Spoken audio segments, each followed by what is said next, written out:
KSL News Radio. This is the Drew Steele Show.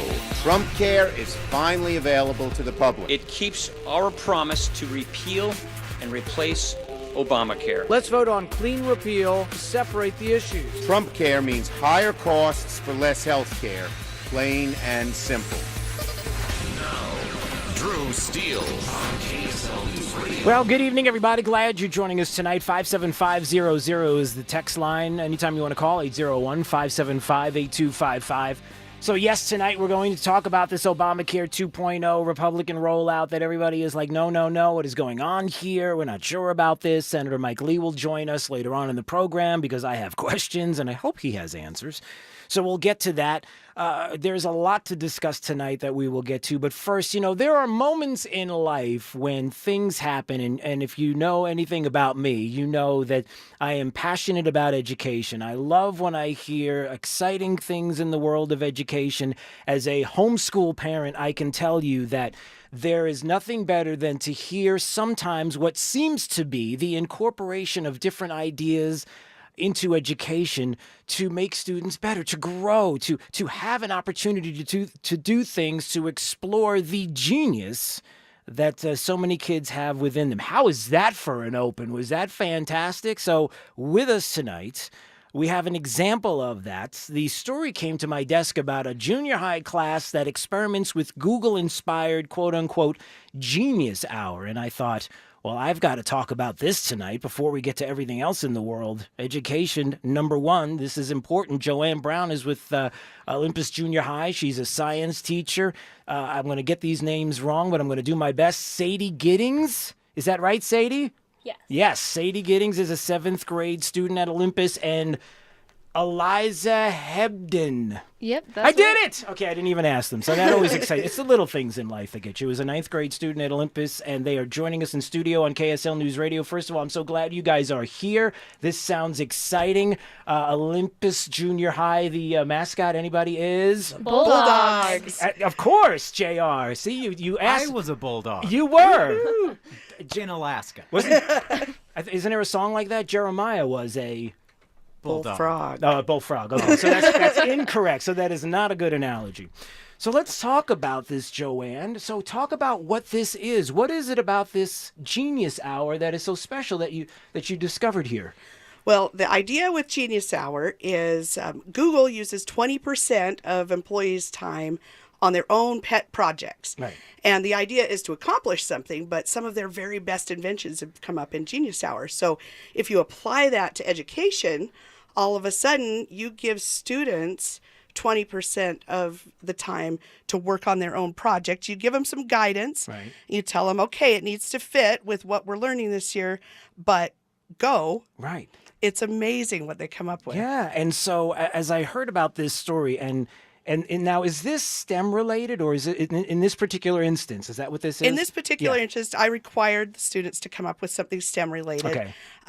But that was also to kind of narrow it down for them. Right. Keep a focus. Okay. The thing that I love about this is, as a homeschool parent and in a homeschool family, the one thing we do is oftentimes we do something called unschooling, which really is, here's my son, 8 years old. What do you want to learn about today? He has the choice. He picks something, and then we dig in and explore and let him just go. And that's what this is just amazing to me because it's something that has worked. How has the experience been now that you've done something like this? What has it been like? To me, this has been awesome because students take ownership of their learning. Right. And when I tell them, this is what you're required to learn, but you get to choose how you learn it, right, all of a sudden there's a huge amount of buy-in. And they also can be so much more creative. And I end up being the facilitator instead of being the leader, and I just help them with their needs. They come to me and say, I need to learn about this. Can you help me? Oh, sure. Well, here's some resources for you. So right. It's the way education should be. It's the way the real world is. Yeah. Joanne Brown is with Olympus Junior High School. She's a science teacher. Sadie Giddings is here as well, and Eliza Hebden. They are students at Olympus. Junior High School, and we're talking about this class that is now experimenting with something inspired by Google, this Genius Hour, a chance for kids to basically just dig in on their own and say, okay, listen, I'm going to take the things that are in my head basically and be able to put them out, right? I mean, is that so? Sadie, let me ask you this. So what did you think about when you heard that this was going to be offered, when your teacher says, all right, go, and was it exciting? What did you think? Well, me and a lot of my classmates, too, we just thought, wow, this is freedom. We get to do stuff we want and still get to learn. And it made us have a new outlook on education. That's not all just studying. We can do our own stuff, too. Right. How about you, Eliza? What did you think? I thought it was really cool. At first, it was a little strange, like, well, I need instructions, like, what do I do? But once we got started, we really, like, had a good idea, and we just went for it. And with This Is Brown to Help, like, it turned out really well, so. So ultimately, it changed the way you look at, like, education or this class specifically? Yeah. Right? So, yeah. And so what exactly did you do? So what was it that you did? Like, Joanne, what was when you said go, and you said, of course, it was based on STEM, right? So you had an emphasis. What were some of the things that they did? So, of course, with junior high kids, you can't just really just say yeah, go, right. Or it's going to be just free-for-all. So what we looked at is there are a lot of different things out there, a lot of contests, national things that you could enter that have some guidelines, science fair types of things. And so a lot of groups worked in teams to enter a contest. One of those was the Lexus Eco Challenge. That's what both of these girls won with their teams. And they also, one group did Future Problem Solving, which is a state program. And they just really could look at the way they're interested in learning. If they just wanted to write an essay by themselves, that's what they could do. Right. And that way it plays to the strengths of the different students.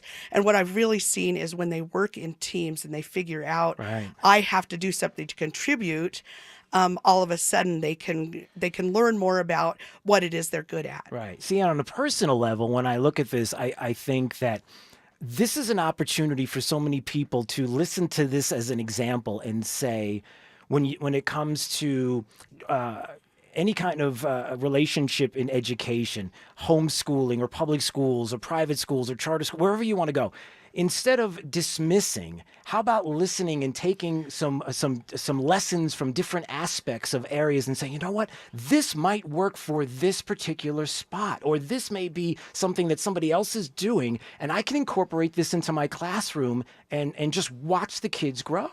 Well, and one of the most amazing things I've seen is through a lot of these projects, they have to contact community members and businesses and government leaders. Right. And the most amazing thing is when they come running up to me and they say, they listen to us. They want to help us. Right. And all of a sudden, you've got somebody who's only 12 or 13 years old feeling like they're a leader in the community and they're being listened to by adults. We really can change the world even when we're just young. So now, Sadie, let me ask you this. Do you think that this could help you in other areas? Like if there were other parts of your education, do you think if somebody said, hey, I'm going to take a portion of your time and say, go, like kind of the way we did here, do you think that would help in other areas? I think it would help in other areas, especially in things like social studies where you have to work in groups. It teaches group-like work and leadership and being able to, this person does this. Right. Eliza, the same thing? You think about Yeah, that? I feel like even in math and science on your own, it would be a lot better if you could pick your own projects. Like students feel a lot less like stress and pressure when they have their own choice. Right. Yeah, and I thought about that. And have other kids asked you about this? Have you talked to other kids and explained it to them? Do they sound like it's something that would be exciting to the other kids? It does, actually. Yeah. A lot of people have heard about this in our school, and they're like, hey, I want to do this. This sounds fun. Hey, I want to do this. When's the last time you had kids getting together and hearing about a project or something they're doing in a class and saying, I want to do that? That's exciting, Joanne. Oh, it's so amazing to me. And I love it when kids come up on their own and they say, I don't care about a grade. I just want to be part of this. Yeah. That's what it's all about me. So let me get this straight, because you brought this up. Did you guys do some kind of challenge and you won? Yes. So, all right. Yeah. So what was that and what did you win? So both of us were involved in different teams, and we participated in the Lexus Eco Challenge. Okay. And so my team, we were doing some research, and we came up with this project of proving that algae biofuel can burn cleaner than alternatives. I already know the answer to this, JR. The answer is, what did you just say? the algae biofuel. Yeah, the algae, like in a pool.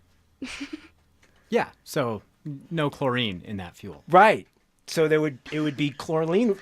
See what he said? I can't even say it. All right, that's over my pay grade. So you did that, and how did it go? We won. We won Pretty well, I would say. $10,000 in total. Whoa.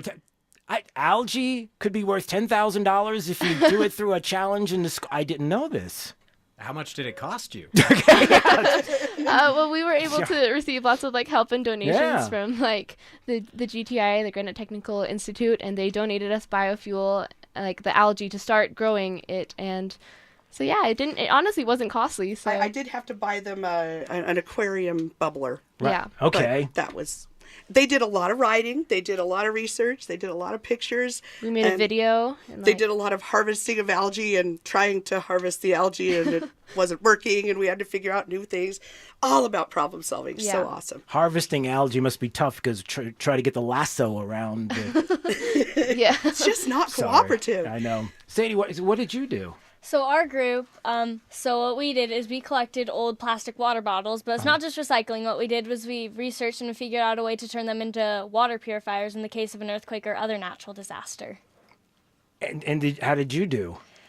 So what you do, we won. And you won as well. $10,000. Okay, right, all right. So winning all around. And so you have a way to have a plastic bottle that will be safe in an earthquake where you'll be able to drink out of a stream or something like that? Essentially, yes, you could. So in the case of a natural disaster, a lot of water gets contaminated, and that can cause really bad diseases. Yeah.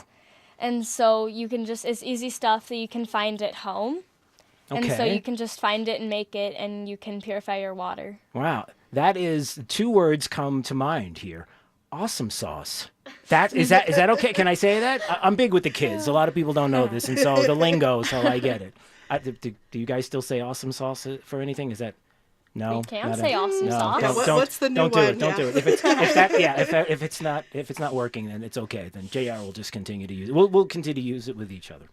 I like it. Well, thank you, Joanne. All right, so this is exciting. So again, the reason why I think this is so important, and it's something that, as you can tell, and I've talked about before, I'm passionate about education in all different ways, is the fact that I love that we have districts, we have teachers, we have students that are getting having the availability to do things that seem to be outside what we're told would be normal for a typical day in school, and to kind of explore what it is that's in their mind, and to be able to show and prove that not only can I do this, not only can I do this well, I could even enter a contest and win. And this is all about just releasing what it is you have inside of you. And I just think it's incredible. And I'm just so happy to have you all here tonight. This has been great. Thank you so much. Thanks. Well, and what is this going to do, in 10 or 15 years when they're the next leaders of our workforce? Right, when somebody needs to have a water bottle during a natural disaster, and somebody needs to lasso algae because to save us from the algae that we can't. Well, I'm just glad you all had a chance to stop by. Thank you so much. It was good to see you. Thank you so much. All right, let's take a break, everybody. When we come back, something else about education. Cursive writing came up this morning on Doug Wright's show. I have a thing or two to say about cursive writing. I've said it a few times, and I'll say it again. Cursive writing is a big deal. We need it. We need it in our schools, and I'll explain why coming up. And see if you agree or disagree. Coming up.